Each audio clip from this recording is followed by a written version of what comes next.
Halo semuanya, selamat pagi, siang, sore, dan malam. Bagaimana kabarnya semua? Semoga selalu sehat dan dalam perlindungan Tuhan Yang Maha Esa. Perkenalkan, kami dari mahasiswa Universitas Dian Nuswantoro Semarang. Pada video kali ini kami akan memaparkan proyek kami yang berjudul Cataract Detection menggunakan Computer Vision dan Neural Age dari teori hingga web deployment, yaitu pengembangan sistem detection katarak menggunakan teknologi computer vision dan deep learning. Pada proyek ini dirancang sebagai media pembelajaran untuk memahami proses pengembangan teknologi kecerdasan buatan, serta bertanggung jawab mulai dari aspek teori, implementasi teknis, hingga integrasi dalam bentuk aplikasi yang berbasis website. Tujuan utama dari proyek ini adalah memberikan gambaran bagaimana teknologi AI atau Artificial Intelligence dapat dikembangkan secara profesional, etis, dan sesuai dengan prinsip kehati-hatian, khususnya dalam konteks bidang kesehatan, karena tentunya data dalam kesehatan itu sangat privasi dan tidak boleh sembarangan digunakan. Baik, selanjutnya kita akan masuk ke dalam slide teori yang akan membahas tentang computer vision, deep learning, dan etika di bidang medis. Computer vision itu merupakan sebuah cabang dari kecerdasan buatan yang memungkinkan sebuah sistem untuk menganalisis dan memahami informasi secara visual. Dalam implementasinya, computer vision didukung oleh deep learning, khususnya oleh CNN, atau bisa disebut convolutional neural network, yang mampu mengekstraksi pola visual dari data citra, atau bisa yang sering kita sebut data image. Pada bidang medis, teknologi ini dapat dimanfaatkan sebagai alat bantu dalam proses analisis dan juga bisa untuk membantu mendeteksi awal penyakit termasuk katarak itu sendiri.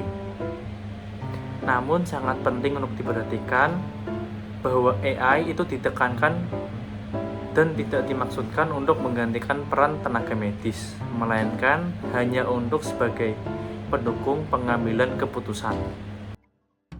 Nah, selanjutnya ada eksplorasi dataset. Di proyek kami, dataset yang kita gunakan untuk deteksi katarak berasal dari platform RoboFlow, karena RoboFlow menyediakan kumpulan data gambar yang sudah terstruktur dan juga mudah dipilih. Dataset berupa gambar mata manusia dengan berbagai kondisi. Di sini ada beberapa kondisi ya datasetnya, mulai dari yang mata normal sampai yang terindikasi katarak. Pada tahap eksplorasi, kami melihat data yang tersedia, lalu kualitas gambarnya, serta kejelasan area mata untuk setiap gambar. Eksplorasi ini penting untuk memastikan bahwa gambar yang digunakan harus jelas dan juga layak untuk dianalisis oleh model. Karena jika gambarnya terlalu buram atau tidak jelas, maka data tersebut tidak bisa digunakan. Selain melihat kualitas gambar atau data, kami juga memperhatikan tanggung jawab dalam penggunaan data. Dataset yang digunakan berasal dari sumber yang dapat diakses secara publik dan juga digunakan hanya untuk keperluan pembelajaran, tidak melanggar etika dan dapat dipertanggungjawabkan. Selanjutnya yaitu YOLO dan Object Detection secara profesional. Untuk mendeteksi objek pada cerita medis, proyek ini menggunakan pendekatan Object Detection dengan algoritma You Only Look Once, atau biasa kita sebut dengan YOLO. YOLO bekerja dengan mendeteksi objek secara efisien dalam satu kali proses inferensi. Versi yang digunakan yaitu adalah YOLO V8 yang memiliki arsitektur yang lebih ringan dan performa yang lebih baik dibandingkan versi sebelumnya. Pemilihan model ini dilakukan berdasarkan pertimbangan efisiensi, transparansi arsitektur, serta kemudahan integrasi ke sistem aplikasi, di mana kami lebih memilih YOLO V8 dikarenakan yaitu YOLO V8 memberikan kita akurasi tinggi tanpa biaya waktu proses yang lebih mahal. Sementara versi yang terbaru mungkin lebih unggul sedikit di atas karena mereka seringkali lebih berat dan belum stabil untuk dideploy ke perangkat yang nyata.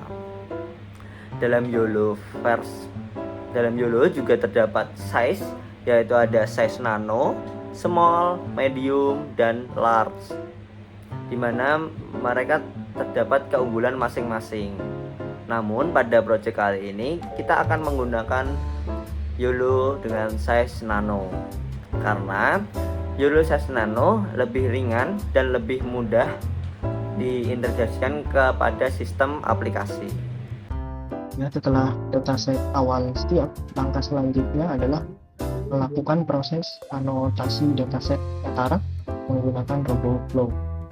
Dataset awal yang masih berupa kumpulan gambar seperti ini tanpa label diunggah ke dalam project. Di sini projectnya. Proses anotasi dilakukan dengan membuka gambar satu persatu melalui fitur anotasi yang tersedia di RoboFlow. Contohnya seperti ini. Nah, ini gambar yang sudah dianotasi. Pada tahap ini, semua gambar harus diberi kotak menggunakan bounding box tool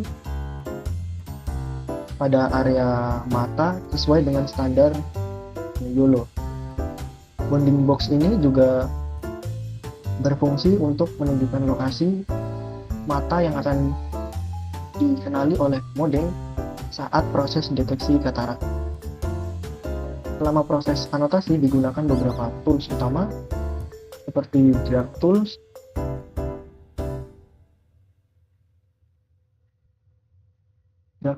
ini fungsinya untuk menggeser tampilan gambar area mata agar terlihat jelas. Lalu ada bounding box tool yang tidak saya jelaskan sebelumnya. Di sini gunanya untuk membuat kotak seperti ini pada area mata. Lalu selanjutnya ada null tool. Ini fungsinya untuk menonaktifkan tool agar tidak terjadi kesalahan saat melihat hasil anotasi seperti ini.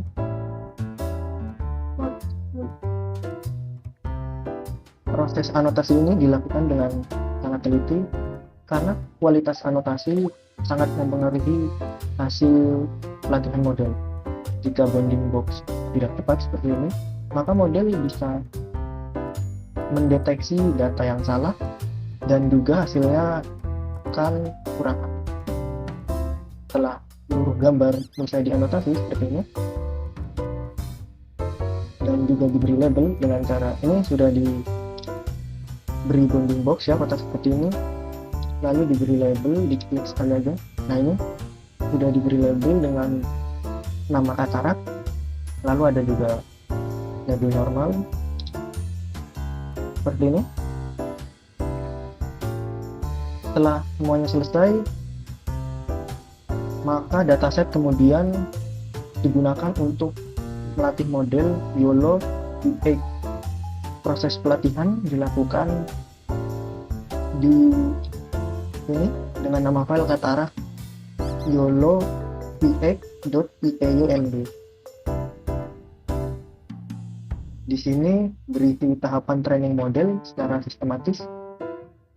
Melalui proses ini, model YOLO V8 belajar mengenali pola katarak pada area mata berdasarkan data anotasi yang sudah kita buat sebelumnya.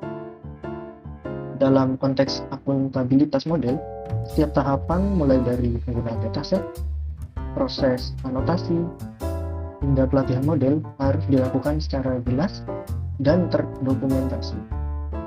Dengan demikian, penggunaan RoboFlow dan juga model YOLO V8 tidak hanya membantu dari sisi teknis, tetapi juga mendukung agar membuat proyek jauh lebih mudah. Selanjutnya yaitu evaluasi model. Evaluasi ini bertujuan untuk menilai kemampuan model secara objektif dan transparan, di mana penyampaian hasil evaluasi ini akan dilakukan secara jujur dan tanpa manipulasi. Untuk konvergensi loss-nya di sini bisa kita lihat dari seluruh grafik loss, yaitu pada train dan fall menurun secara konsisten dan stabil. Tidak ada indikasi overfitting, yang berarti model mampu mengeneralisasi data baru dengan sangat baik. Kemudian untuk akurasinya yang cukup tinggi pada MAP atau Mean Average Precision, di mana bisa kita lihat di sini metrik MAP 50 mencapai nilai hampir 1,0 atau 100%.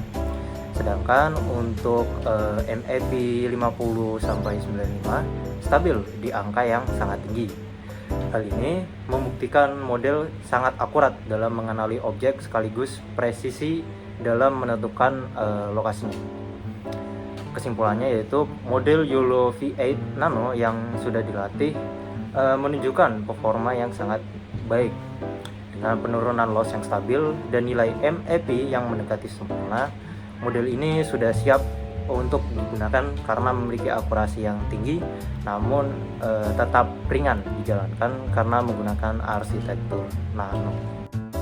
Baik, selanjutnya adalah konversi model dan keandalan sistem. Jadi di sini saya akan menjelaskan model YOLO V8 yang sudah kami buat sebelumnya. Oke, untuk pembuatannya di sini kita membutuhkan folder drive kosong. Di sini kalian bisa beri nama project script katarak. Kemudian untuk anotasi RoboFlow yang sudah dibuat tadi, kita bisa taruh di dataset di folder dataset katarak. Di mana RoboFlow yang dari tadi ada valid, train, test, dan di sini ada 4 image tambahan untuk testing testing nanti. Kemudian ada data.yml yang dimana ini merupakan file bisa dibilang simpelnya kayak blueprint gitu. Jadi file ini yang nanti akan membaca anotasi yang sudah dilakukan sebelumnya di RoboFlow. Oke, setelah datasetnya diletakkan sini, maka kita akan membuat file Google Collaboratory, yaitu caranya dengan mengklik baru di sini. Kemudian ada lainnya, ya kalau udah punya bisa langsung diklik, tapi kalau belum kita bisa hubungkan aplikasi lainnya terlebih dahulu. Kemudian akan muncul tampilan seperti ini dan kita bisa langsung cari aja Google Collaboratory atau Google Colab juga bisa sih sebenarnya. Kemudian di sini ada collaboratornya, kemudian kita tinggal install saja. Cuma di sini karena saya sudah menginstalnya jadi tidak perlu menginstal lagi. Kita tinggal langsung pakai aja. Kita tinggal klik, kemudian jika ditanya buat di folder bersama, kita tinggal langsung buat dan bagikan, sehingga nanti file IPYNB pada Google Collaboratory-nya akan langsung dibuat dan kita akan dialihkan ke page Google Collaboratory tersebut. Kita langsung masuk aja ke project trainingnya. Oke, loading sebentar. Nah, di sini ada beberapa langkah-langkah yang nanti saya coba jelaskan. Kurang lebih ada 1, 2, 3, 4, 5, 6. Ada 6 langkah di sini yang nanti akan saya jelaskan.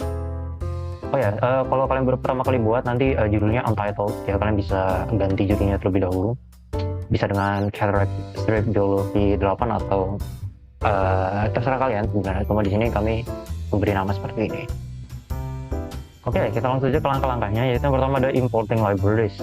Untuk importing libraries ini adalah library yang nanti akan kita gunakan untuk men-training model AI-nya.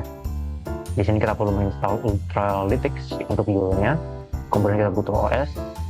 Nah, di sini ada the prompt Ultralytics. Kita akan mengimport YOLO yang nanti akan di training. Kemudian karena kita menaruh folder dataset kita pada Google Drive, maka kita perlu library untuk mengambil directory path di drive-nya, yaitu dengan menggunakan from google.collab import drive. Kemudian kita mount drive-nya, gitu. Sehingga nanti pada file IPYNB Google Collaboratory ini bisa membaca file-file yang ada di Google Drive kita, seperti itu. Kemudian di sini ada installnya, kita tinggal tunggu sampai drive-nya berhasil di mounted. Yaitu di sini ada tulisan keterangan yaitu mounted at content drive gitu ya. Setelah diimport libraries-nya, kita kemudian mengimport GPU karena dengan menggunakan GPU proses trainingnya nanti akan lebih cepat di sini ya. Kita bisa mengimport torch di sini atau kepanjangannya yaitu PyTorch ya. Ini salah satu library dari Python juga. Dimana if torch.is_available, jadi kita ngecek apakah simpelnya tuh kita ngecek GPU-nya tuh ada nggak sih gitu.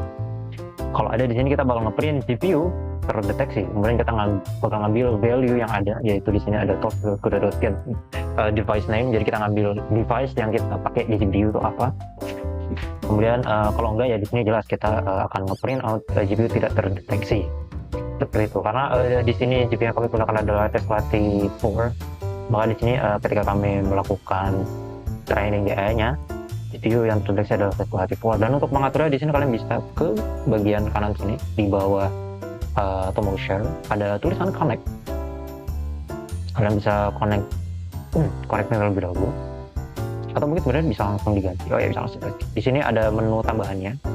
Kalian bisa ke change runtime type. Defaultnya nanti CPU. Nah, ketika defaultnya CPU di sini, kalian tinggal klik aja T4 GPU-nya untuk mengubah GPU yang akan digunakan sehingga GPU-nya aktif. Jadi kalian nanti ketika nge-train itu nggak pakai CPU, tapi langsung pakai T4 GPU-nya seperti itu. Kemudian nanti di sini kalian tinggal klik save aja. Oke, setelah kita ngimport GPU-nya, kita perlu juga mengimport dataset path-nya, yaitu dataset cataract yang udah kita taruh tadi ya, sudah dianotasikan tadi. Kita bikin ada base drive path-nya itu sebagai basis path-nya. Kemudian ada dataset drive path ini untuk path ke datasetnya, yaitu dataset cataract tadi. Kemudian di sini, nah ini ada YAML path, yaitu tadi yang sudah saya bilang kita bakal pakai data YAML ini untuk membaca seluruh dataset yang ada untuk membaca seluruh dataset yang ada ketika kita selesai menganotasikan semua itu. Kemudian di sini ketika berhasil maka akan mengeluarkan pesan berhasil, dan kalau tidak maka akan ada peringatan gitu, di mana file data.yml tidak ditemukan. Jadi kita harus mengecek kembali custom driving. Karena berhasil, kita bisa lanjut ke tab selanjutnya, yaitu kita nge-training modelnya. Oke, untuk model yang kita pakai di sini adalah model yang versi nano. Jadi kita pakai YOLO V8 nano.pt di bagian ini. Kenapa kita pakai versi yang nano? Karena nano ini adalah versi tercepat dan ringannya dari si YOLO ini. Setelah kenapa kita memilih nano, dengan alasan supaya pengoperasiannya lebih cepat juga. Dan tentu dengan hasil yang cukup akurat gitu ya, untuk versi nano ini. Kemudian ini untuk konfigurasi trainingnya dan argumentasinya di sini ya, untuk datanya kita pakai YAML file. Kemudian untuk epoch jumlah iterasi kita ulangi sampai 50 kali. Kemudian untuk image size-nya kita setel jadi 640. Jadi 640 kali 640 kotak gitu ya bentuknya. Kemudian untuk batch-nya itu 16. Kemudian untuk device di sini maksudnya adalah GPU. Jadi kita bakal pakai GPU-nya yang tadi yang sudah kita import di step sebelumnya. Dan kita di sini ada optimizer-nya dan beberapa konfigurasi lainnya di sini. Setelah di config, kita akan nge-save hasil trainingnya, yaitu di base drive path, itu di runs. Jadi kalau kita lihat ini ada folder namanya run. Jadi nanti semua hasil trainingnya akan di-save di folder runs ini. Kemudian untuk kami di sini kita kasih cataract underscore detection underscore model. Kemudian untuk save kita setel true, karena supaya setelah selesai di training maka model yang sudah kita latih sebelumnya akan otomatis ke save seperti itu. Kemudian sini ada outputnya ya, menggunakan Ultralytics yang tadi sudah diimport. Ultralytics ini adalah salah satu model yang nanti kita pakai. Nah di sini ada beberapa history epoch-nya. Kita bisa lihat satu persatu. Ini ada epoch 1, 2, 3 sampai ke 50. Nah sampai sini ke 50. Kemudian setelah teriterasi sebanyak 50 kali, maka di sini akan otomatis save, yaitu di bagian runs tadi ya. Di sini di runs, cataract detection model, kemudian ada weight, ada last.pt dan best.pt. Jadi dibagi jadi dua. Untuk penggunaannya di sini kita pakai tentu yang best.pt ya, karena secara penamaan sudah cukup jelas. Jadi dari banyak training yang best itu ada di bagian ini gitu. Jadi ketika kita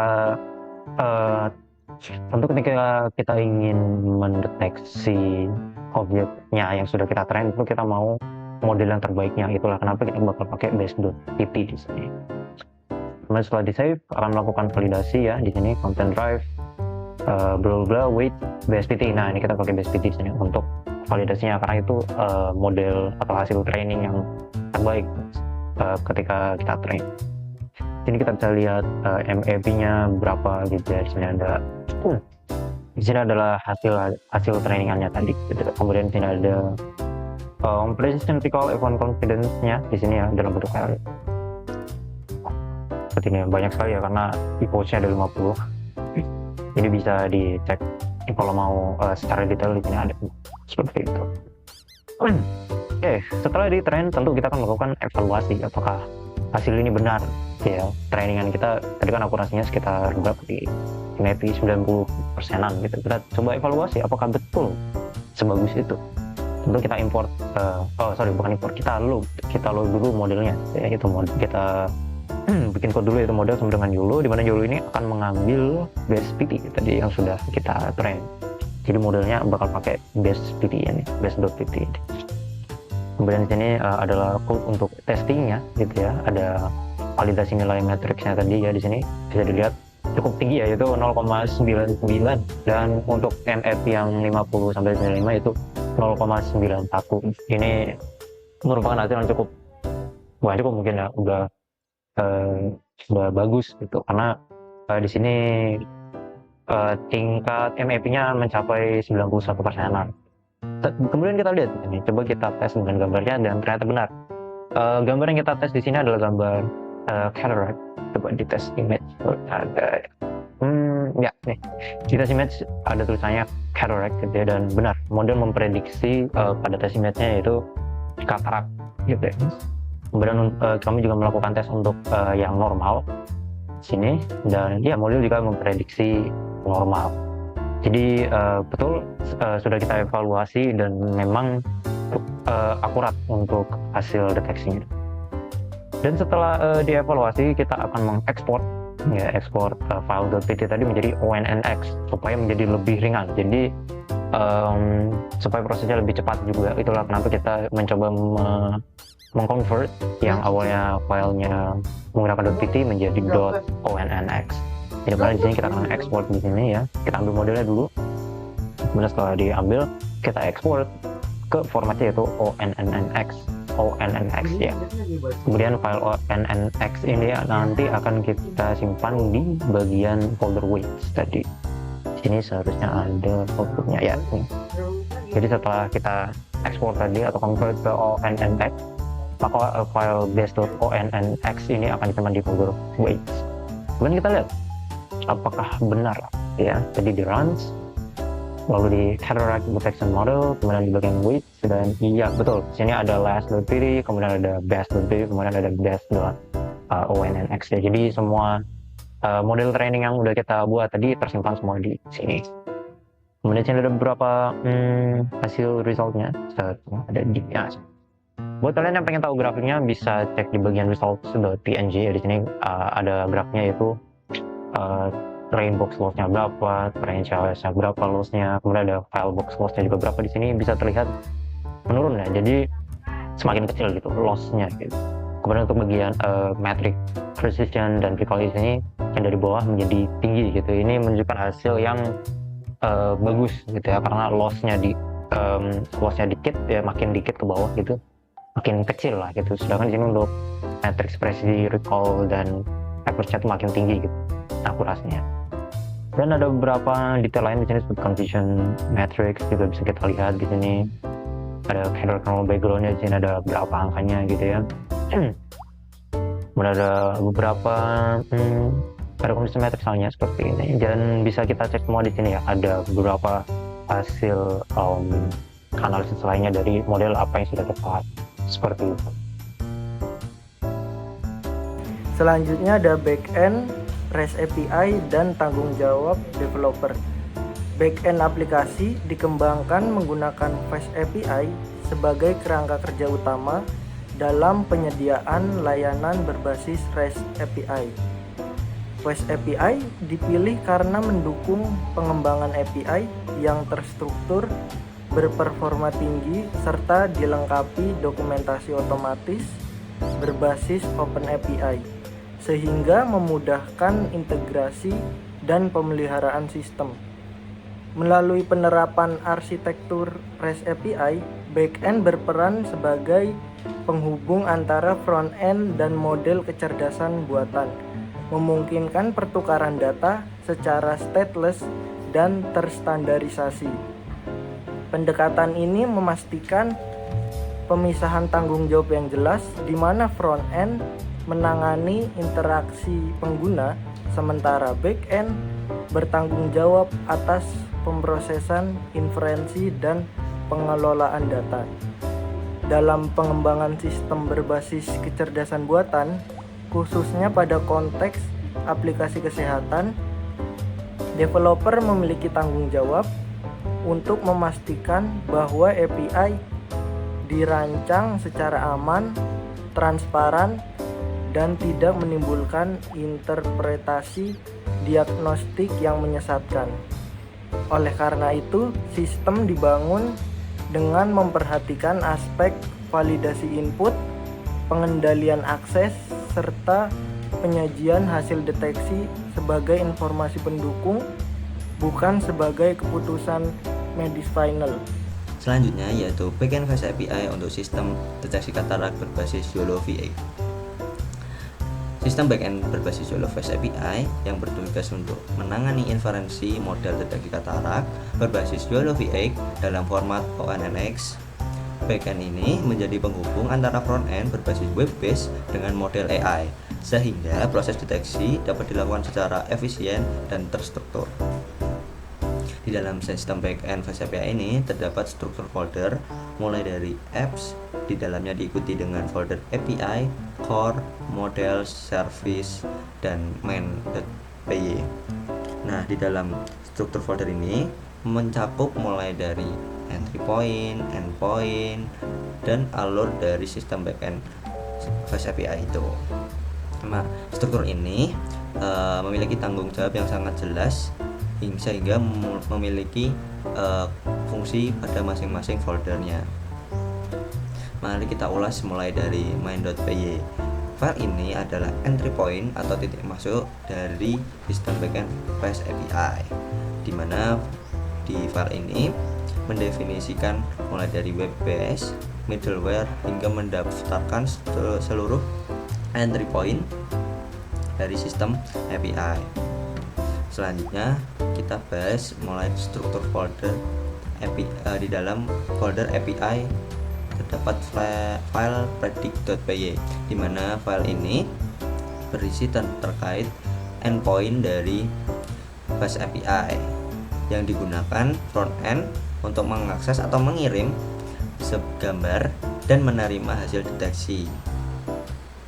Nah, alur endpoint ini yaitu dari front-end mengirim gambar, lalu di pre-processing, dilanjutkan inferensi model, lalu diarahkan post-processing, dan menghasilkan sebuah file JSON yang dimana berisi seperti hasil confidence deteksi, lalu ada label deteksi, serta koordinat dari deteksinya itu sendiri. Lalu kita bahas selanjutnya folder core, di mana terdapat dua file yaitu config.py dan session.py. Mari kita bahas di config.py terlebih dahulu.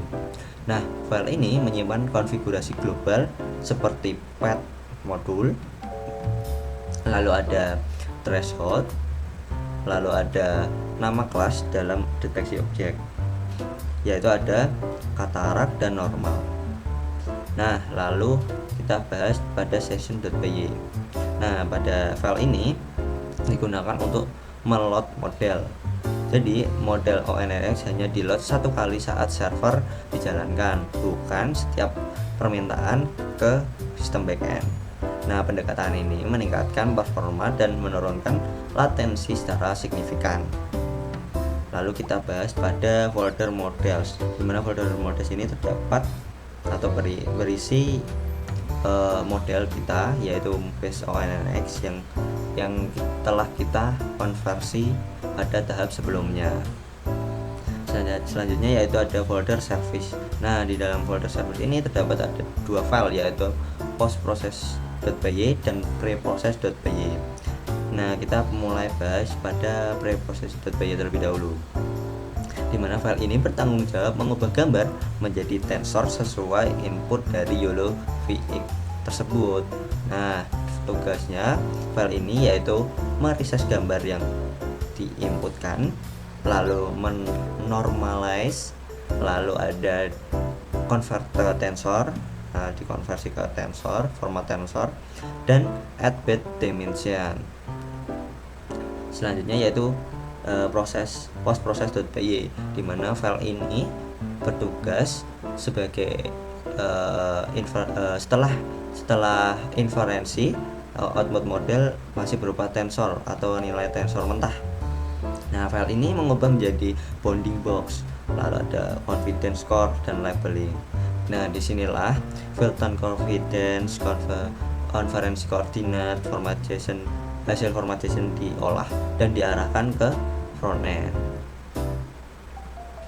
Nah, alur dari sistem backend Fast API ini, frontend sebagai frontend mengirimkan sebuah gambar lalu diarahkan ke Fast API .predict.py ini sebagai /py, diarahkan sini, lalu preproses. Nah, diproses, setelah itu diarahkan ke ONNX real time untuk dideteksi dari model. Nah, setelah dideteksi akan menghasilkan format JSON yang berisi koordinat dari deteksi, lalu ada confidence deteksi beserta hasil deteksi atau labelnya seperti apa.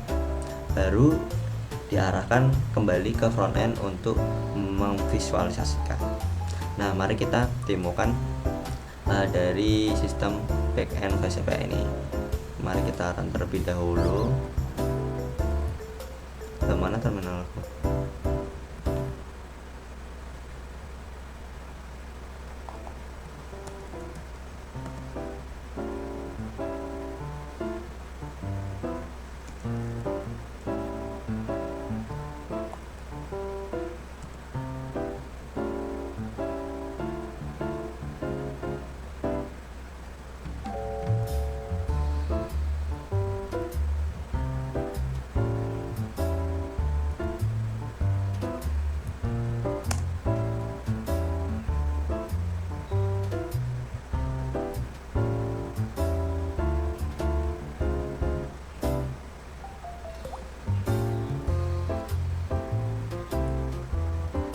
Mari kita run, lalu kita buka.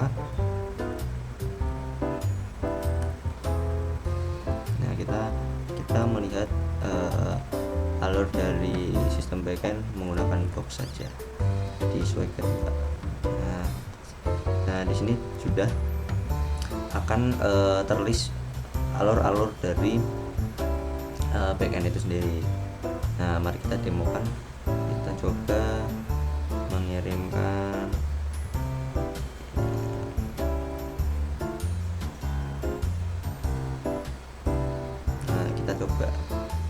sebuah gambar untuk deteksi kita.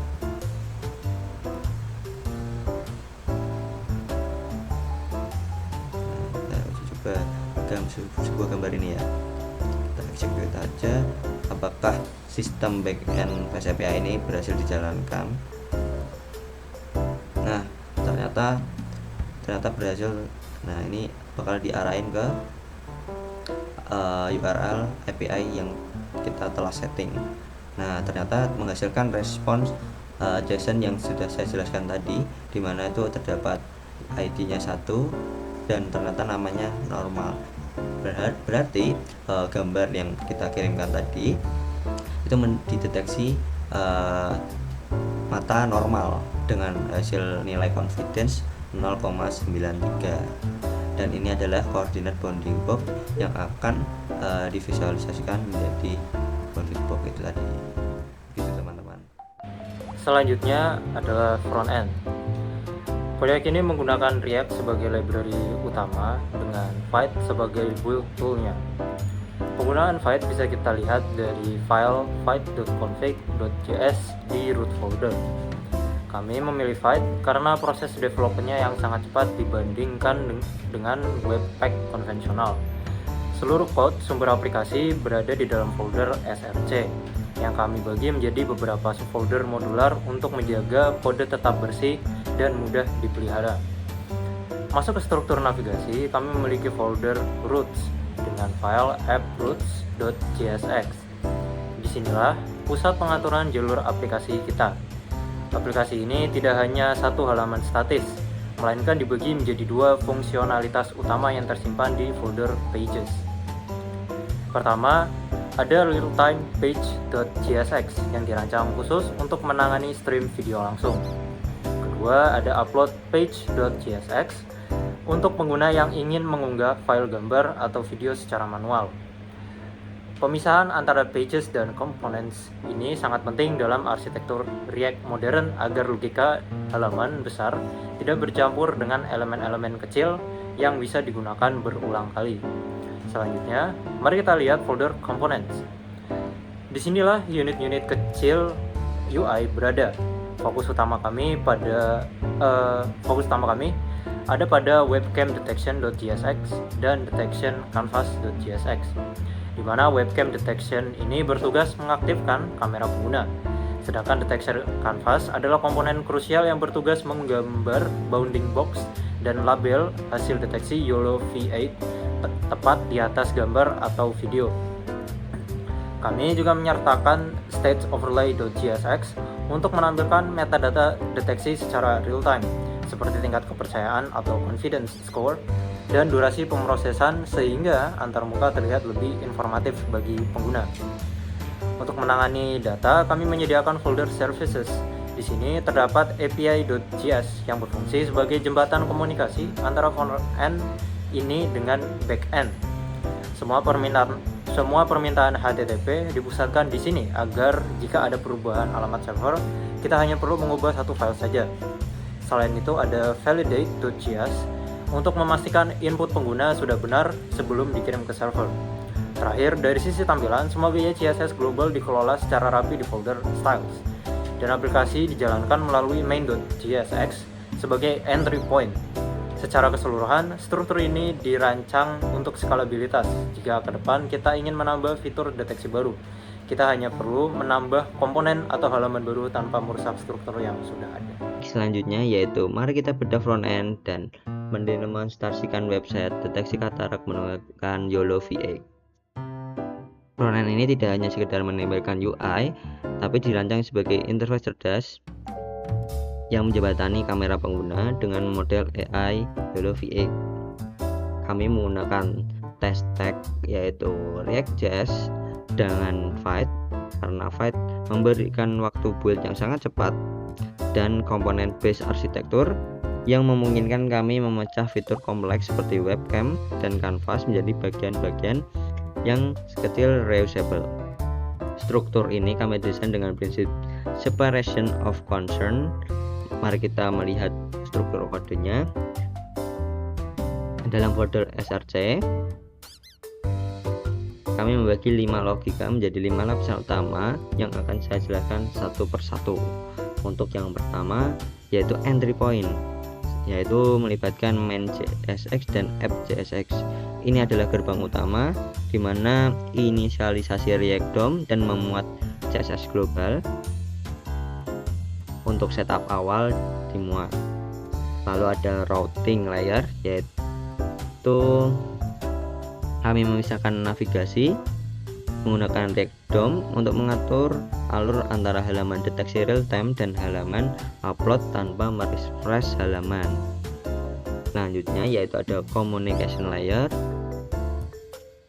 yaitu file service, folder service, file API, di mana file ini sangat penting daripada kita menuliskan file di setiap komponen. Kami membuat satu instance Axios terpusat, karena jika URL backend berubah, kami hanya perlu menggantinya di satu file ini saja. Ini juga tempat untuk menangani konfigurasi header untuk pengiriman file multipart platform data. Lalu view layer, yaitu ada 2 halaman.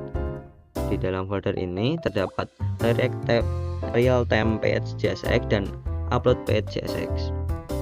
Halaman ini hanya bertugas menyusun layout seperti header, tombol, dan footer.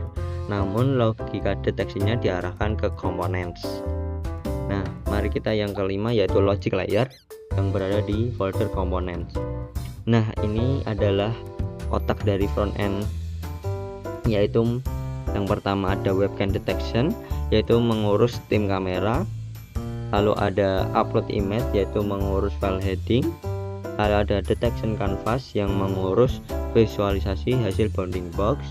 Lalu ada state overlay, di mana ini untuk pemberitahuan latensi yang lagi digunakan serta berapa FPS yang sedang digunakan. Nah, mari kita masuk ke bagian teknis yang paling menantang, bagaimana menyajikan real-time object detection melewati browser.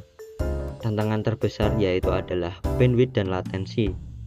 Jika kita mengirimkan video Steam mentah ke server dan server akan down atau bottleneck. Oleh karena itu, kami merancang strategi khusus, yaitu yang pertama ada constraint resolusi, yaitu kita bisa melihat pada webcam detection ini kita perhatikan video constraint kami mengunci pada resolusi 640 x 640. Nah, alasannya yaitu model yang kita latih atau yang dilatih saat ini yaitu berukuran 640 x 640. Jika kami mengirimkan resolusi HD, server harus melakukan proses resize yang memakan CPU. Dengan mengirimkan resolusi yang sama dari front end, itu kita meringankan beban server secara signifikan serta menjaga tapi tetap menjaga aspek rasio 1:1 agar deteksi akurat. Lalu kita juga mengatur frame sampling logic pada set interval dan fungsi detection frame, logika frame rating control atau kita menerapkan frame rate control. Di sini kami menggunakan set interval dengan nilai 500 ms. Ini adalah angka yang sedikit keramat dalam optimasi karena webcam standar berjalan di 30 fps per second, namun mengirimkan 30 request per detik. Nah, itu sangat sedikit mustahil dalam server skala kecil karena sangat berat. Jadi kami membatasi pengambilan gambar sampling menjadi 2 fps dan 1 frame setiap 500 ms. Bagaimana sih alurnya? Jadi setiap 500 ms, fungsi get screenshot akan mengambil 1 frame beku dalam video dan frame tersebut akan dikonversi menjadi blue biner lalu dikirimkan menggunakan API serta menunggu respon JSON deteksi yang dihasilkan. Jeda 500 ms ini memberikan waktu bernafas bagi server untuk memproses gambar dan bagi frontend untuk merender kotak sebelum request berikut dikirim. Ini mencegah request NQ atau antrian request agar tidak membuat server browser patah-patah atau nge-lag. Lalu yang ketiga adalah visualisasi responsif, yaitu kita bisa melihat pada detection canvas. Nah, setelah koordinat atau setelah model merespon dan mengirimkan hasil JSON deteksinya, kami tidak menggambar secara manual menggunakan pixel absolute. Kami memanfaatkan fitur SVG Viewbox dengan mendefinisikan 0060 kali 60.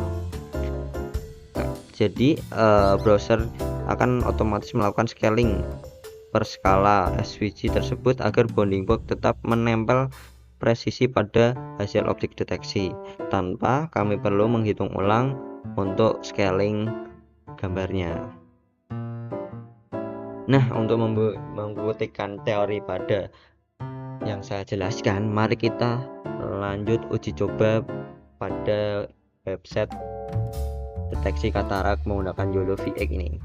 Sebelumnya kita run terlebih dahulu front end-nya, kita run juga pada server back end-nya.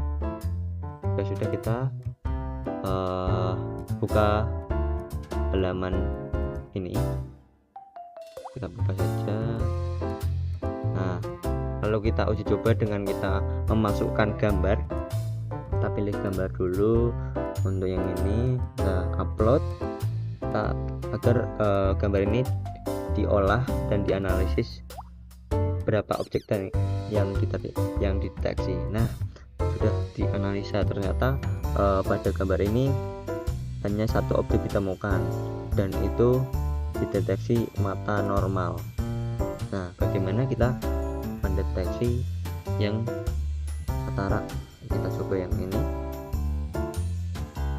Nah, kita analisa kembali apakah benar objek yang dihasilkan katarak. Nah, ternyata benar. Dari JS mengirimkan format label katarak dan nilai confidence yaitu 92%. Nah, bagaimana kita uji coba teori secara real time-nya? Kita akan menggunakan kamera secara real time di sini. Kita uji coba. Kita start. Nah, kita uji coba kan apakah bisa mendeteksi. Oke, seperti itu.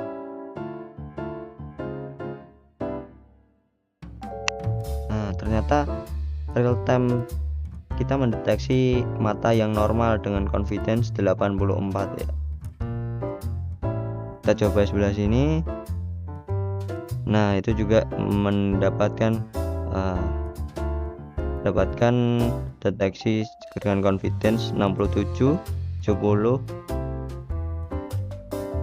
Nah, kita coba bagaimana dua mata.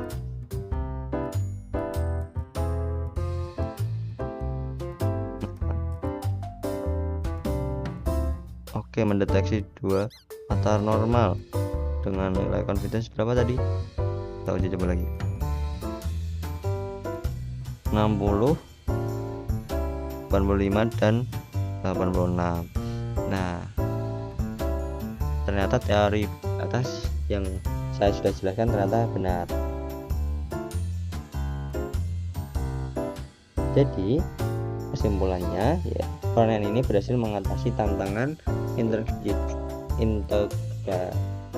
Jadi kesimpulan, front-end ini berhasil mengatasi tantangan integrasi AI di website melalui 3 strategi, yaitu ada yang pertama pre-scaling image di sisi klien dengan kita setting 640 x 640 untuk mengurangi beban.